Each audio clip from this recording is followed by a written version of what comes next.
Of the desperate battles fought in the skies over southern England during the summer of 1940, there was just one aircraft that could bear the weight of an entire nation's survival, and that aircraft wasn't the Spitfire. While the sleek, modern fighter captured headlines and public imagination, another machine, one built using techniques borrowed from 1920s biplanes, covered in Irish linen fabric, assembled with techniques already considered obsolete before it even entered service, quietly shouldered 60% of the killing work during Britain's finest hour. It was slower than its opponents, less maneuverable than its famous stablemate. Built with technology the Air Ministry had initially rejected as outdated, yet this supposedly inferior fighter destroyed more enemy aircraft than any other type during the Battle of Britain.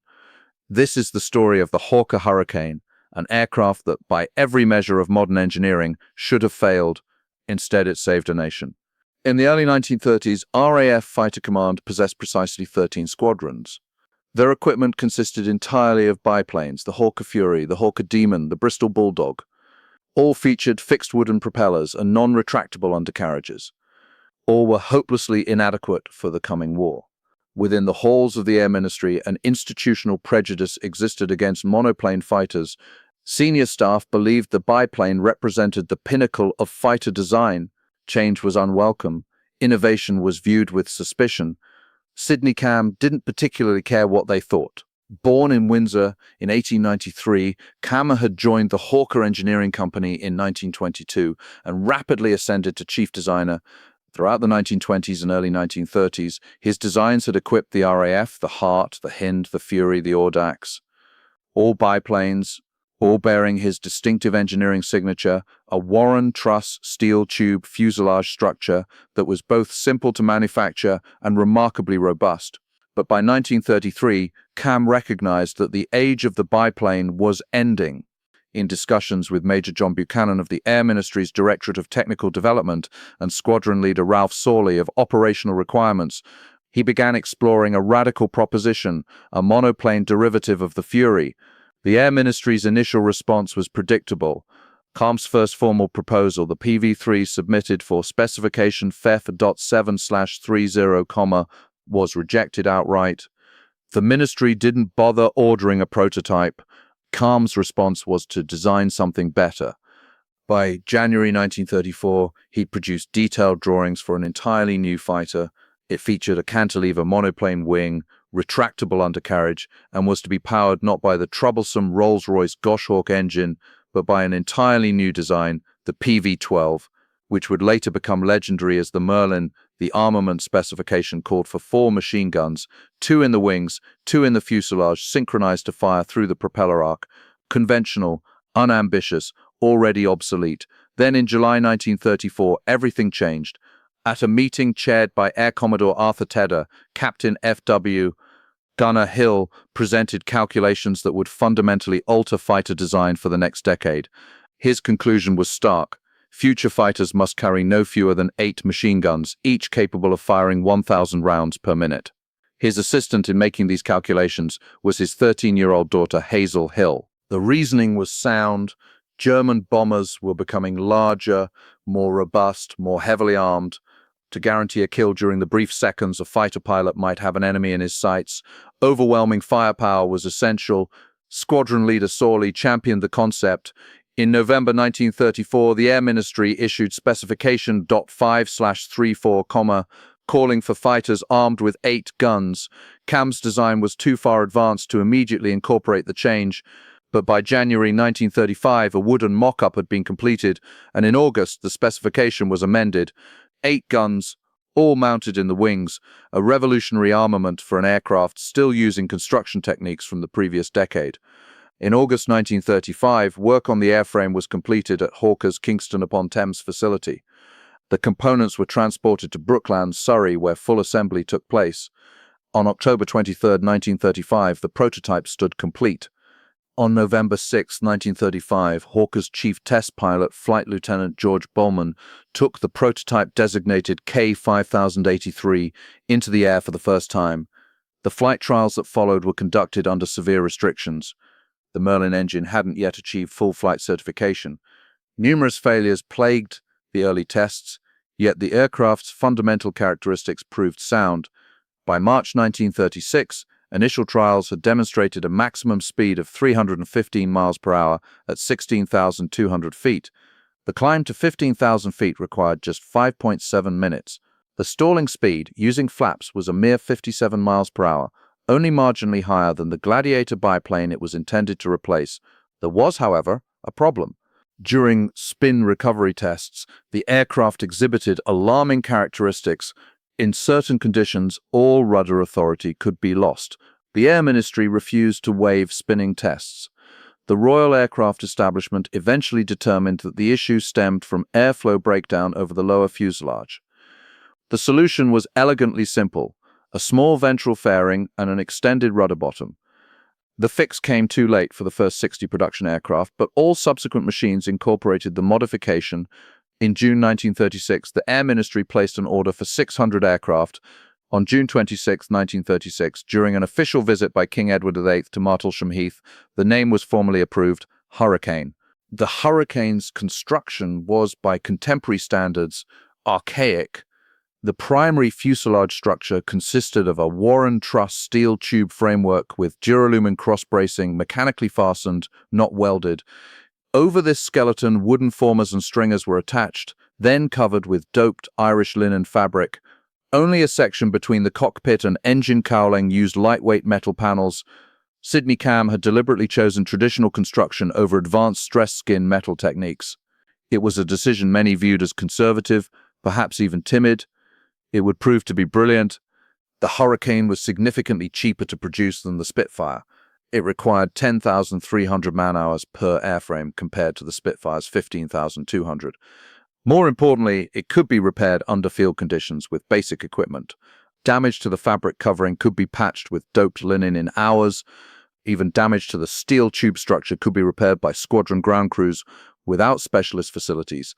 The first production Hurricane flew on October 12, 1937, powered by a Merlin second engine, delivering 1,030 horsepower. By December 1937, the first 4 aircraft had entered service with number 111 Squadron at RAF Northolt. It was the first RAF production aircraft capable of exceeding 300 miles per hour in level flight. By September 1939, when Germany invaded Poland, the RAF possessed 18 Hurricane-equipped squadrons. Another 3,500 aircraft were on order. The Hurricane had arrived just in time. The question was whether it would be enough. On May 10, 1940, Germany launched Vollgelb, the invasion of France and the Low Countries. Within days, Hurricane units of the air component attached to the British Expeditionary Force were suffering catastrophic losses. Air Chief Marshal Hugh Dowding, Commander-in-Chief of Fighter Command, resisted intense pressure to commit more squadrons to France. He understood what politicians did not. Britain's survival depended on preserving fighters for home defense. A compromise was reached. 8 half squadrons were deployed to France as reinforcements. On May 17, 1940, Pilot Officer Wilf Sizer's B flight of 213 Squadron 8 Hurricanes landed at Merville. The young pilot, who had only recently transitioned from the Gauntlet biplane, was immediately thrust into combat. The experience was harrowing. German formations appeared with clockwork regularity. The Luftwaffe possessed air superiority. Hurricane pilots flew sortie after sortie, often outnumbered, frequently exhausted. Within weeks, France fell. The Hurricane squadrons that survived withdrew to Britain. Many pilots had been killed. Aircraft losses were severe, but the experience gained over France would prove invaluable for what came next. On July 10, 1940, the Luftwaffe began sustained attacks against British shipping in the English Channel. By August, the attacks shifted to RAF airfields. The Battle of Britain had begun. Fighter Command entered the battle with 32 Hurricane squadrons and 19 Spitfire squadrons. The disparity was significant. The Hurricane was more numerous because it was easier to produce, easier to maintain, and despite its dated construction, extremely effective. The tactical deployment evolved rapidly. Air Vice Marshal Keith Park, commanding number 11 Group, which defended London and the southeast, recognized that the Hurricane and Spitfire possessed different strengths. The Spitfire was faster, more maneuverable, better suited to engaging Messerschmitt Bf 109 fighters on equal terms. The Hurricane, by contrast, was a supremely stable gun platform. Its wide-track undercarriage made landing straightforward even for exhausted pilots. Its 8 Browning .303 machine guns concentrated in the wings delivered devastating firepower, and its rugged construction meant battle damage that would ground a Spitfire could often be repaired overnight. Park strategy became standard. Spitfires engaged the fighter escorts. Hurricanes attacked the bombers. It was unglamorous work. Bomber interception required flying directly into formations of heavily armed Heinkel 111S, Dornier 17S, and Junkers 88S.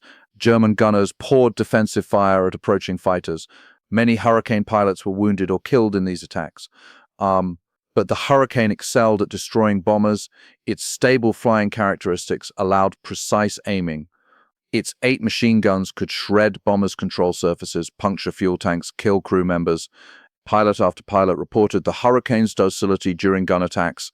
Roland Beaumont, who flew Hurricanes during the Battle of Britain, later described the aircraft.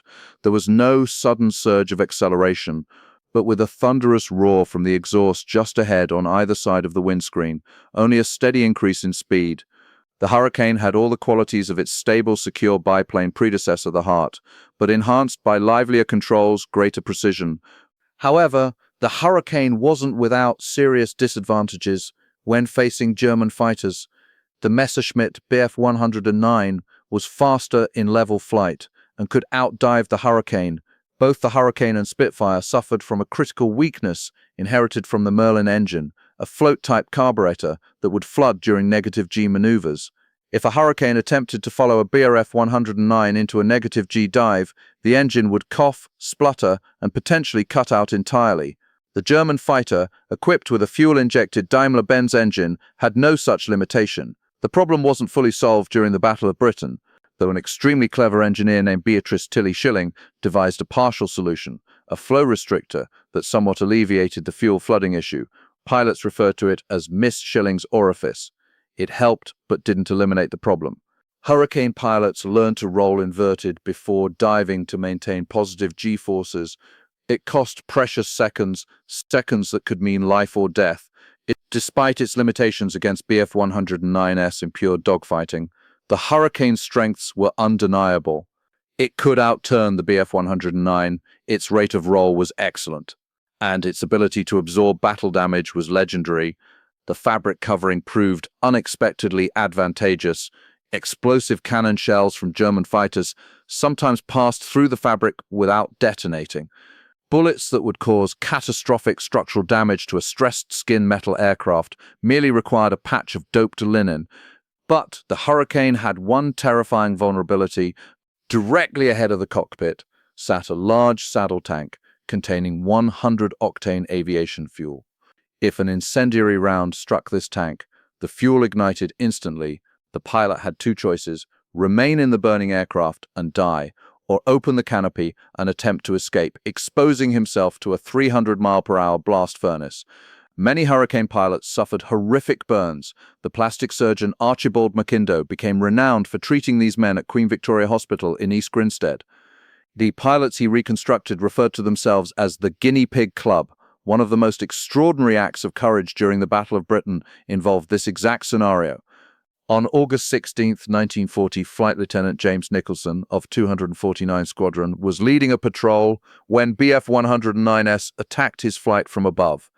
4 cannon shells struck Nicholson's Hurricane, 1 severed the engine's gravity fuel tank feed, 1 shattered the canopy, 1 struck the engine, igniting fuel and hydraulic fluid, 1 penetrated the cockpit, wounding Nicholson's left foot. The cockpit erupted in flames. Nicholson released his harness and began climbing out. At that moment, a Bf 109 flew directly across his nose. Nicholson, already badly burned, dropped back into the inferno, grasped the control column, aligned his sights, and fired. The Bf 109 staggered, rolled, and went down. Only then did Nicholson bail out. He was badly burned on his hands, face, neck, and legs. His parachute descent took several minutes. A member of the Home Guard, mistaking him for a German, shot him through the buttocks before realizing the error. Nicholson survived. He was awarded the Victoria Cross, the only fighter command pilot to receive Britain's highest decoration for valor during the entire war. By the end of October 1940, the Battle of Britain was over. Germany had failed to achieve air superiority. Operation Sea Lion, the planned invasion of Britain, was indefinitely postponed. The statistics were unambiguous. Of the 2,698 enemy aircraft destroyed by Fighter Command during the battle, Hurricanes were credited with approximately 1,593, nearly 60% of all kills. The Hurricane, not the Spitfire, had won the Battle of Britain, but the Hurricane's war was far from over. By 1941, the Hurricane's performance as a pure fighter was declining. Newer German fighters like the Bf-109F outclassed it in speed, climb rate, and altitude performance. The Hurricane's days as a frontline interceptor in Northwest Europe were ending. Instead, the Hurricane evolved, and in doing so, it found new purpose in every theater of the war. The Hurricane Mark II, introduced in 1940, featured the more powerful Merlin-Tuppets engine, producing 1,480 horsepower. The Mark I Tie A retained 8.303 machine guns. The Mark I Tie A upgraded to 12.303S. The Mark I Tie S, perhaps the most significant variant, replaced machine guns with 420 mm Hispano cannons, devastating weapons against ground targets. The Hurricane Mark IV became a dedicated ground attack aircraft capable of carrying bombs or 8 RP-3 rocket projectiles, the same weapons used by Typhoons against German armor. In North Africa, Hurricane fighter bombers wreaked havoc on Axis supply columns, airfields, and troop concentrations. In Malta, Hurricanes defended the besieged island against relentless Italian and German bombing. In Russia, over 3,000 Hurricanes were supplied to the Soviet air forces under Lend-Lease, serving on the brutal Eastern Front. In Burma, Hurricanes flew ground attack missions until the end of the war, supporting the 14th Army's advance through appalling jungle conditions. Perhaps the most desperate use of the Hurricane was aboard merchant convoys. To defend Atlantic convoys from long-range German FW-200 Condor maritime patrol bombers, a solution was devised that bordered on suicidal. Hurricanes were fitted with catapult attachments and mounted aboard cam ships, catapult-armed merchantmen. When a Condor appeared, the Hurricane would be blasted off the catapult by a rocket-propelled sled. The pilot's mission was to shoot down the Condor. Then, if within range of land, he would fly toward Britain and attempt to reach an airfield. If beyond range, he would ditch in the freezing North Atlantic and hope the convoy could rescue him before he died of hypothermia. It was a one-way trip. The Hurricane couldn't return to the merchant ship. There was no aircraft carrier to land on. Several pilots successfully completed this mission and survived. Others weren't so fortunate. Later, a modified version, the Sea Hurricane, was developed for fleet carriers, equipped with an arrestor hook and catapult attachment points. These aircraft served aboard Royal Navy carriers in the Atlantic, Mediterranean, and during the Arctic convoys to Russia. The Hurricane fought in every major theater. It served with the air forces of Britain, Canada, Australia, New Zealand, South Africa, Belgium, Poland, Yugoslavia, the Soviet Union, Finland, Ireland, Persia, Turkey, and Egypt. By the time production ended in July 1944, 14,487 Hurricanes had been completed in Britain and Canada. It was one of the most produced British aircraft of the war. The last Hurricane, serial number PZ-865, rolled off the production line at Hawker's Langley facility in July 1944. By that time, newer fighters like the Tempest and the Spitfire Mark XIV had assumed frontline duties. The Hurricane's combat career was over, but its legacy was just beginning. In the decades since the war, the Hurricane has been somewhat overshadowed by its famous stablemate. The Spitfire captured the public imagination. It was beautiful, graceful, modern. It appeared in films, on posters, in the collective memory of a generation. The Hurricane, by contrast, was workmanlike, practical, unglamorous. It lacked the Spitfire's aesthetic elegance. Its construction methods were outdated before it entered service. By 1942, its performance was obsolete against the latest German fighters. Yet the Hurricane achieved something the Spitfire never could. It bore the weight of the most critical air battle in history and emerged victorious. The reasons for its success were precisely those that made it seem inferior. Its dated construction meant squadrons could repair battle damage in the field. Its stable handling made it an ideal gun platform for bomber interception. Its wide-track undercarriage reduced landing accidents. Its fabric covering made it surprisingly resilient to battle damage. Sidney Cam's conservative design choices, criticized by some as unambitious, proved to be exactly what Britain needed in 1940. Cam himself continued designing for Hawker throughout and after the war. He was responsible for the Typhoon and Tempest fighters, the magnificent Hawker Hunter jet, and contributed to the early development of the Harrier jump jet. He was knighted in 1953 for his contributions to British aviation. He passed away in 1966, leaving behind a legacy few aircraft designers could match. Of the 14,487 Hurricanes built, only a handful survive today. Approximately 12 to 14 are airworthy worldwide. Several others are preserved in museums, silent witnesses to a desperate time. The most famous surviving Hurricane is R4118, the only airworthy aircraft to have actually fought in the Battle of Britain. This aircraft, now operated by the Battle of Britain Memorial Flight, serves as a living memorial to the pilots who flew and fought in hurricanes during the summer of 1940. Common myths persist about the Hurricane. Some claim it was merely a stopgap, an inferior substitute kept in service only because Britain lacked sufficient Spitfires. This is demonstrably false. The Hurricane was specifically deployed against bombers because it excelled in that role. Its kill ratio against bombers was higher than the Spitfires. Others suggest the Hurricane was obsolete by 1940. Yet it remained in frontline service in multiple theaters until 1944. Its evolution into an effective ground attack aircraft proved its adaptability. The Hurricane's true legacy lies not in performance statistics or technical specifications, but in what it achieved at Britain's most desperate hour. In the summer of 1940, when Nazi Germany controlled continental Europe from Norway to the Pyrenees, when invasion barges assembled in French ports, when the Luftwaffe launched wave after wave of bombers against British cities, it was the Hurricane, that fabric-covered, outdated, supposedly inferior fighter, that held the line. 60% of all enemy aircraft destroyed during the Battle of Britain fell to Hurricane guns. 32 squadrons flew the type during the battle. Pilots like Nicholson, like Sizer, like hundreds of others climbed into their Hurricanes day after day, facing impossible odds, and prevailed. The Hurricane was built using techniques borrowed from 1920s biplanes. It was slower than its opponents, less glamorous than its stablemate, considered obsolete by experts before it even entered service.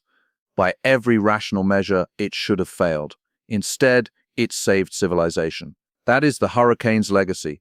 That is why, 80 years later, we remember, not because it was the best fighter of the war, but because when it mattered most, it was exactly the fighter Britain needed.